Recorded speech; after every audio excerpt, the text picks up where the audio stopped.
மேலும் இது தொடர்பான விவரங்களுடன் செய்தியாளர் வேல்முருகன் இணைந்திருக்கிறார். வேல்முருகன், இந்த பைக் டாக்ஸிகள் தொடர்பாக அமைச்சர் நமக்கு என்ன விளக்கத்தை தந்திருக்கிறார்? விரிவாக ஒரு முறை கூட பதிவு செய்யலாம்.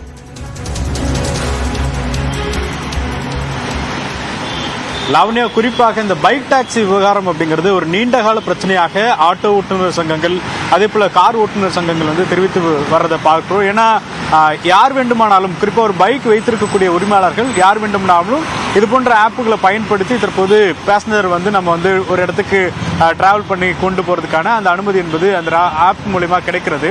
ஆனால் இதுல சீர் செய்யப்பட வேண்டும் அப்படிங்கிற கோரிக்கை அப்படிங்கிறது நீண்ட ஆண்டுகளாக இருக்கிறது. இப்பொழுது நம்மளோடு பேசிய போக்குவரத்துறை அமைச்சர் சிவசங்கர் தெரிவித்த முக்கியமான பிரதான கருத்து, இந்த பைக் டாக்ஸி இயக்குவதற்கு தடை இல்லை, ஆனால் விதிமீறல்களோடு இயக்கக்கூடாது. ஏன்னா இப்ப நிறைய பேர் லைசன்ஸ் இல்லாம காலேஜ் ஸ்டூடெண்ட்ஸ் இயக்குறதா ஒரு தகவல் கிடைத்திருக்கிறது. வேல்முருகன், இணைப்பில் இருங்க, தொடர்ந்து பேசலாம். இது தொடர்பாக பொதுமக்கள் தெரிவித்த கருத்துக்களையும் பார்க்கலாம். நாங்கள் ஓட்டுறதுலாம் வீட்டுக்கு அடிச்சுட்டு தான் மேம் ஓட்டுறோம், வேறு எதுக்கு ஓட்டுறோம்? நாங்கள் மழை வெயிலெலாம் கடந்து எதுவுமே இது பார்க்காம ஓட்டுறதுக்கு மெயின் கஷ்டத்துக்கு தான் ஓட்டுறோம். நாங்கள் டெய்லி ஓட்டினா தான் எங்களுக்கு பெட்ரோல், இப்போ நான் வேலை செய்கிற இடத்துலலாம் பார்த்தீங்கன்னா பெட்ரோல் காசு வாரம் தான் கொடுப்பாங்க. அதில் பார்த்தீங்கன்னா நான் ஓட்டினா தான் டெய்லி பெட்ரோல் போட முடியும். எங்களுக்கு வேறு எந்த வருமானமும் கிடையாது, மந்த்லி காசு தான். ஏன்னா வீட்டில் ரொம்ப கஷ்டம். நான் வண்டி ஓட்டினா மட்டும்தான் என்னால் இது பண்ணவே முடியும், இல்லைனா என்னால் ஒன்றுமே பண்ண முடியாது. ஆட்டோவில் போகிறதுக்கும் டூ வீலரில் போகிறதுக்கும் என்ன ஒரு வித்தியாசம்னா, ஆட்டோவில் போனால் ஃபேர் கொஞ்சம் கூட இருக்கும். ஆனால் அதே டூ வீலரில் ரேப்பிடோ, ஓலா இந்த மாதிரி பைக்கில் போனால் நமக்கு அதாவது மிடில் கிளாஸ்க்கு தகுந்த மாதிரி இருக்குது, யூஸ்ஃபுல்லாக இருக்குது. பட் ஆட்டோவில் போனால் ஒரு 3 பீப்புள்ஸ் போனால் ஆட்டோ யூஸ் பண்ணிக்கலாம். பட் நம்ம சிங்கிளாக போகிறோம்னா நம்ம டூ வீலரில் ரேப்பிடோ, ஓலா அந்த மாதிரி யூஸ் பண்ணிப்போம். டீ போர்டு வண்டிக்கு பர்மிஷன் எடுத்துட்டு அது ஓட்டினா பரவாயில்ல. அது ஒயிட் போர்டு வண்டி வெறும் ஓன் யூஸ் வண்டிக்கு மட்டும் அது இருக்கிறதுனால அதை யூஸ் பண்ணக்கூடாது, ரூல்ஸ் இருக்குது. இதனால பைக் டாக்ஸி இப்போ ரூல்ஸுக்கு இப்போ இருக்கிற ரூல்ஸுக்கு ஏற்ற போல் பைக் டாக்ஸியை தடை பண்ணிவிட்டு எங்களுக்கு என்ன வாழ்வாதாரத்துக்கு என்னவோ அந்த மீட்ரு சார்ஜை ஏற்றி எங்களுக்கு அரசாங்கம் வழிவகுத்து தரணும்.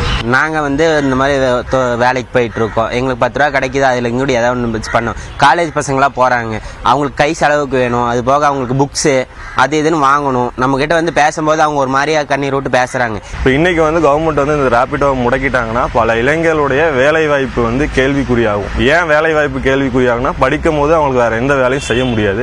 ரேப்பிடோங்கிறது ஒரு யூஸ்ஃபுல்லான ஒரு விஷயமா அவங்களுடைய வாழ்க்கையை முன்னேற்றுவதற்கு சுயமாக அவங்களே வேலை செஞ்சுக்கிறதுக்கு இந்த ரேப்பிடோ இருக்குது.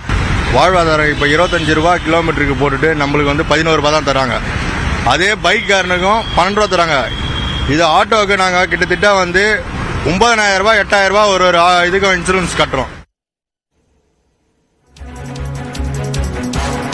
தொடர்ந்து செய்தியாளர் வேல்முருகனிடம் இது குறித்து கேட்கலாம். வேல்முருகன், விதிமீறல்களில் ஈடுபடக்கூடாது என்பதற்காகத்தான் தணிக்கைக்கு உத்தரவிட்டிருப்பதாக அமைச்சர் சிவசங்கர் தெரிவித்திருக்கிறார். என்ன விதிமீறல்களில் ஈடுபடக்கூடாது என குறிப்பிடப்பட்டிருக்கிறதா?